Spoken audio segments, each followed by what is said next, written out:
নিশ্চয়ই এক আকাশের নিচে, নিশ্চয় জমিনও একটা, এবং এই জমিনের উপর দিয়ে বয়ে চলা নদীও একটা এবং অভিন্ন।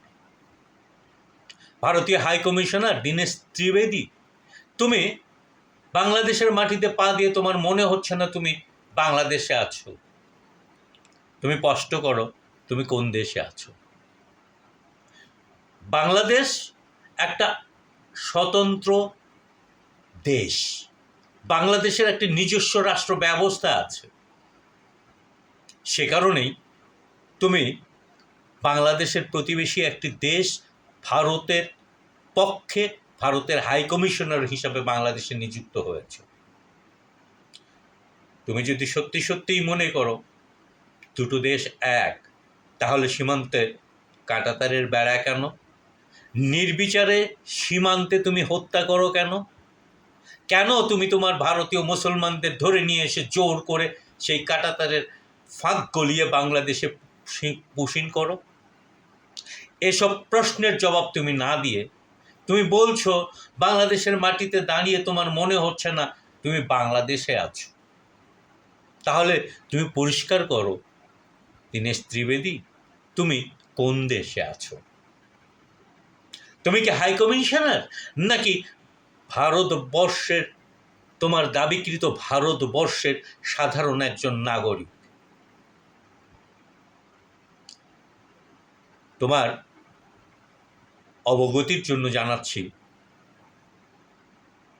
ভারতবর্ষ বলে অখণ্ড কোনো ভারতবর্ষ পৃথিবীর মানচিত্রে ছিল না। তুমি হয়তো ভুলে গেছো আঙ্গুরপোতা দহগ্রামের ইতিহাস। তুমি একটু পাতা উল্টিয়ে আঙ্গুরপোতা দহগ্রামের ইতিহাসটা দেখে নাও, তাহলে তোমার কাছে পরিষ্কার ধারণা হবে ভারতবর্ষ বা অখণ্ড ভারত বলে কোনো কথা নেই। তুমি এই দাদাগিরিটাই শ্রীলঙ্কা, নেপাল, পাকিস্তানে করতে পারবে না, ভুটানে করতে পারবে না। তাহলে তুমি এই দাদাগিরিটা বাংলাদেশে করছো কেন? তোমার মনের ভিতর কি এই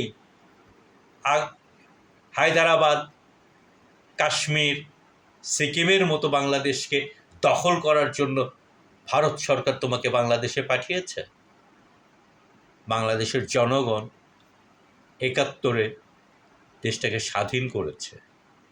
এই দেশটাকে তারা দুবার স্বাধীন করতে পেরেছে, এই কথাটা দীনেশ ত্রিবেদী তুমি বোধহয় ভুলে গেছো। তোমাকে স্মরণ করিয়ে দিতে বাংলাদেশের একটা সাধারণ নাগরিক হিসাবে আমি এই কথাটি বলছি। এটা যদি ভারতের সাধারণ নাগরিক তোমার মতো বলতো যে আমি বাংলাদেশে এসে মনে হচ্ছে না যে আমি বাংলাদেশে আছি, এটা পশ্চিমবঙ্গের কোনো নাগরিক বাংলাদেশে এসে বলতেই পারে।